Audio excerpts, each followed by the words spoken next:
Hello everyone, welcome to Wisdom Lane. आज का topic है बिल्स ऑफ एक्सचेंज। ये टॉपिक काफ़ी बच्चों को डिफ़िकल्ट लगता है। वो ड्रॉअर के जर्नल एंट्रीज ड्रॉई में डाल देते हैं या ड्रॉई के जर्नल एंट्रीज ड्रॉअर में डाल देते हैं, नहीं तो फिर कैलकुलेशन ऑफ ड्यू डेट्स में मिस्टेक्स करते हैं। तो इन सारे डाउट्स के लिए हमने बिल्स ऑफ एक्सचेंज को कुछ पार्ट्स में डिवाइड किया है। फर्स्ट पार्ट में हम बिल्स ऑफ एक्सचेंज की थियरी कवर करेंगे। सेकेंड पार्ट में हम बिल्स ऑफ एक्सचेंज में कैलकुलेशन ऑफ ड्यू डेट करेंगे और थर्ड में हम जर्नल एंट्रीज सीखेंगे कि ड्रॉअर के बुक्स में क्या जर्नल एंट्रीज आती हैं, ड्रॉई के बुक्स में क्या जर्नल एंट्रीज आती हैं। इस क्लास में हम बिल्स ऑफ एक्सचेंज का मीनिंग जानेंगे, ड्रॉअर, ड्रॉई, ड्यू डेट के बारे में भी जानेंगे और डिस्कस करेंगे essentials of bills of exchange. उसके बाद हम कुछ ट्रू एंड फॉल्स के प्रॉब्लम्स करेंगे। So shall we start? Okay, let me tell you a story. I hope story सबको पसंद आती हैं। तो इस स्टोरी में एक है जय और एक है वीरू। जय वीरू को 10,000 रुपये के गुड्स सेल करता है ऑन 1 मार्च 2020। किसी भी ट्रांजैक्शन में दो तरह की पॉसिबिलिटीज़ होती हैं, या तो पेमेंट इमीडिएट कर दिया जाता है या फिर उसे फ्यूचर के लिए पोस्टपोन कर दिया जाता है। इस स्टोरी में वीरू के पास पैसे नहीं थे, इसलिए वो जय को कहता है कि देख भाई, पैसे अभी नहीं हैं, जब पैसे आ जाएंगे तो मैं तुझे पेमेंट कर दूंगा। तो जय और वीरू बहुत अच्छे दोस्त हैं, लेकिन फिर भी जय को वीरू से एक एश्योरेंस चाहिए। इसलिए वो क्या करता है, वो वीरू के नाम पर एक बिल ड्रॉ करता है। तो जय लिखता है कि वीरू मुझे 10,000 रुपये 2 महीने बाद देगा। ये 2 महीने की मोहलत को हम टर्म ऑफ द बिल भी कहते हैं। अब जय को क्या करना है? क्या ये बिल जय को अपने पास रख लेना है? नहीं, ये बिल जय को वीरू को देना है ताकि वीरू उसे साइन करके एक्सेप्ट करे। जब तक वीरू इस पे साइन करके एक्सेप्ट नहीं करता है, तब तक इस बिल को सिर्फ ड्राफ्ट कहा जाएगा। तो जय क्या करता है, वीरू को ये बिल दे देता है और वीरू साइन करके उसे वापस जय को दे देता है। अब जय को क्या करना है? जय को करना है इंतज़ार 2 महीने का। 2 महीने बाद जय को वीरू के पास जाना है और अपने 10,000 रुपये ले लेने हैं। अब इस स्टोरी में 2 महीने बीत जाते हैं, जय वीरू के पास जाता है और 10,000 रुपये ले लेता है। ये थी हैप्पी एंडिंग। इस स्टोरी के अलावा जो बातें हमें याद रखनी हैं वो है पार्टीज ऑफ द बिल। अब ये पार्टीज ऑफ द बिल क्या है? नंबर 1 है ड्रॉअर। ये ड्रॉअर कौन होता है? A drawer is a person who draws the bill और राइट्स द बिल। तो इस स्टोरी में बिल लिखा है जय ने, इसलिए वो बन जाता है ड्रॉअर। तो ड्रॉई कौन होता है? ड्रॉई इज अ पर्सन अपॉन हुम द बिल इज ड्रॉन। जिस किसी ने के ऊपर भी बिल ड्रॉ किया जाता है वो बन जाता है ड्रॉई। तो इस स्टोरी में ड्रॉई है वीरू। अब पेई कौन होता है? पेई वो पर्सन जिसको ड्रॉई पेमेंट करता है। इस स्टोरी में वीरू ने पेमेंट जय को की, इसलिए जय बन गया पेई।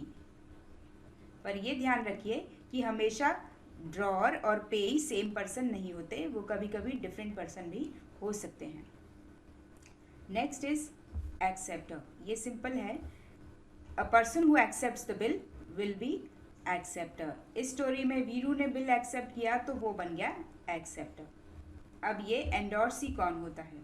मान लीजिए जय और वीरू की स्टोरी में कोई तीसरा पर्सन भी है और वो है सी।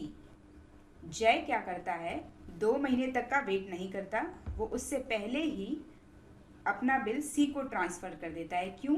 क्योंकि उसे सी को 10,000 रुपये देने थे, तो वो कैश के बदले में सी को ये बिल दे देता है और सी बन जाता है एंडोर्सी। तो जिस किसी भी पर्सन को ये बिल ट्रांसफ़र किया जाएगा वो बन जाएगा एंडोर्सी। अब मान लीजिए सी ये बिल आगे बढ़ा देता है पर्सन डी को, तो डी बन जाएगा एंडोर्सी। ये थी पार्टीज ऑफ द बिल। ये आपको याद रखनी है क्योंकि आगे आने वाली क्लासेस में हम ये टर्म्स फ्रीक्वेंटली यूज़ करेंगे।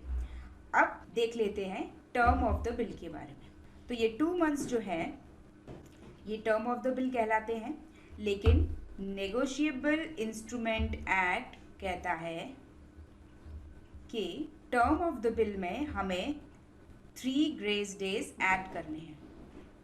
जब term of the bill expire हो जाता है और बिल मैच्योर हो जाता है तब हमें 3 ग्रेस डेज ऐड करने हैं। तो ये बिल कब लिखा गया था? ये बिल लिखा गया था 1 मार्च 2020 और इसके 2 मंथ्स कब कंप्लीट होंगे? मार्च हो गया, अप्रैल हो गया, 1 मई। सो 1 मई को ये बिल एक्सपायर हो रहा है और इसमें हम ऐड करेंगे 3 ग्रेस डेज। तो ड्यू डेट आएगी 4 मई। तो ड्यू डेट आएगी 4 मई को। अब 4 मई को जय वीरू के पास जाएगा और अपने पैसे ले लेगा। कैलकुलेशन ऑफ ड्यू डेट में हमें कुछ छोटी चीज़ें ध्यान में रखनी है, वो हैं हॉलीडेज। छुट्टी के दिन का क्या होगा? तो अगर एक्सपेक्टेड हॉलीडेज आ रही हैं जैसे कि Sunday, Christmas, Republic day, independence day, इस तरह की एक्सपेक्टेड हॉलीडेज अगर आ रही हैं तो हमें एक दिन पहले का ले लेना है। अब मान लीजिए 4 मई को एक्सपेक्टेड हॉलीडे थी तो ड्यू डेट हो जाएगी एक दिन पहले की, that means 3 May, right? Okay. Next is unexpected holiday. कभी कभी अनएक्सपेक्टेड हॉलीडेज भी आ जाती हैं जैसे कि बंद, जैसे कि लॉकडाउन, जैसे कि कोई इमरजेंसी हॉलीडे जो कि गवर्नमेंट ने डिक्लेयर की है।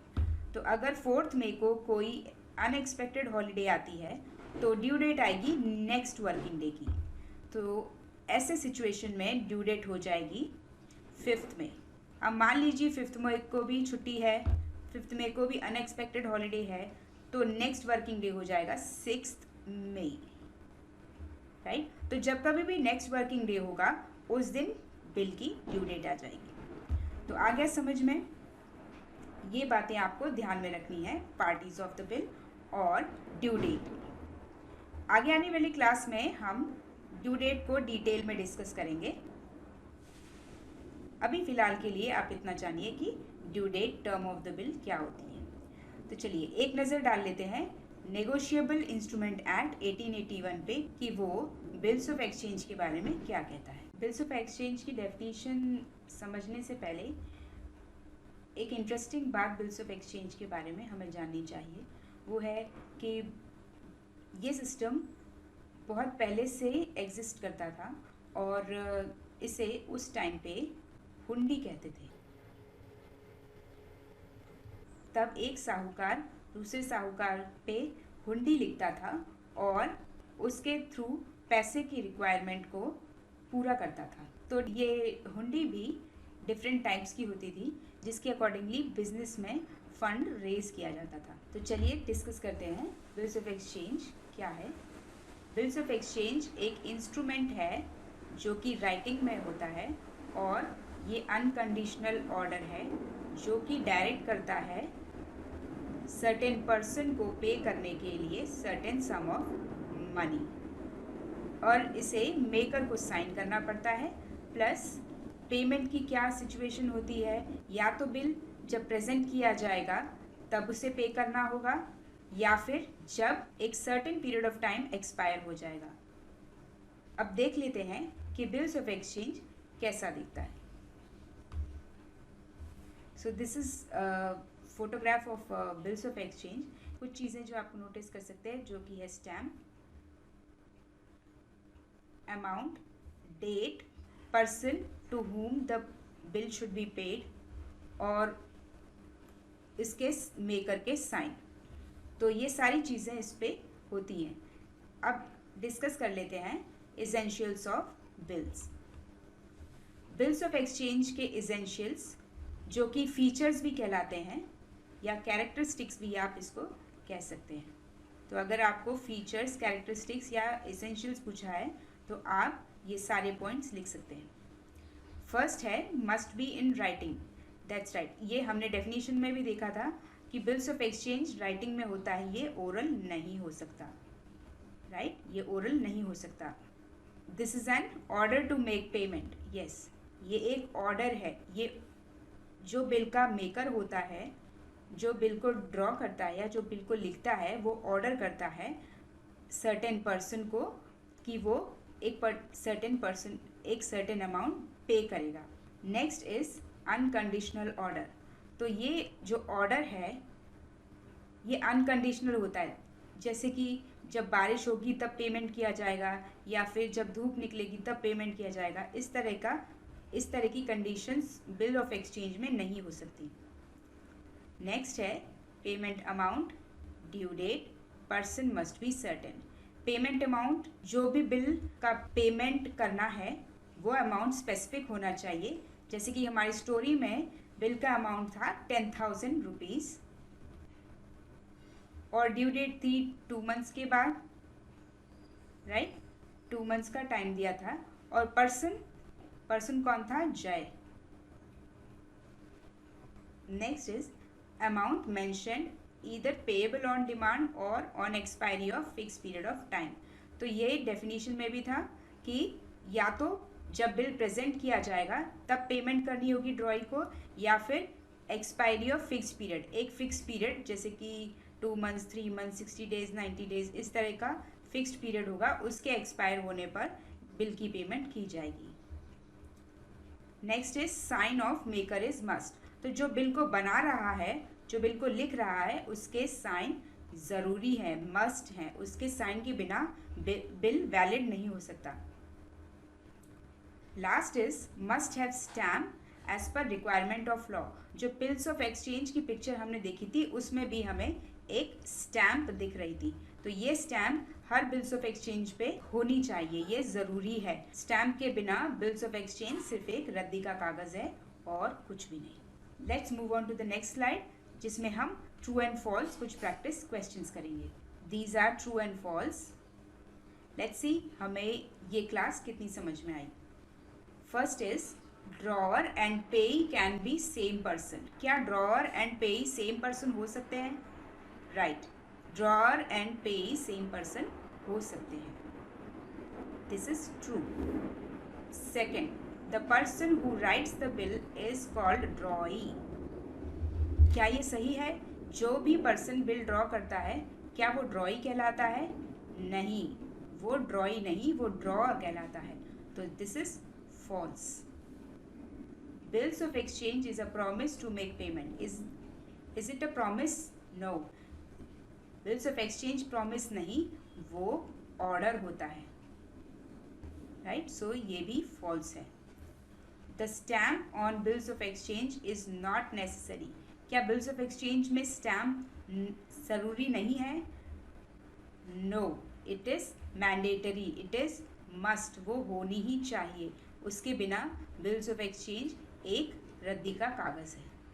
Last is bills of exchange is drawn for all cash transaction. क्या bills of exchange cash transactions के लिए होता है? नहीं, bills of exchange credit transactions के लिए होता है, क्योंकि जिसने आपको पैसे पे कर दिए हैं उसका नाम पता याद रखना ज़रूरी नहीं, लेकिन जिसने पैसे नहीं पे किए हैं उसका नाम पता सब कुछ याद रखना ज़रूरी है। इस वजह से bills of exchange cash transactions नहीं, सिर्फ क्रेडिट ट्रांजैक्शंस के लिए इशू किया जाता है या फिर लिखा जाता है। तो ये थे ट्रू एंड फॉल्स के आंसर्स। आई होप आपको ये क्लास पसंद आई हो। अगर आपको ये क्लास पसंद आई है तो प्लीज़ वीडियो को लाइक करें, शेयर करें और विजडम लेन को सब्सक्राइब ज़रूर करें। नेक्स्ट क्लास में हम डिस्कस करेंगे calculation of due date. So don't miss the next class so that you can understand the concept clearly. Till then, bye bye.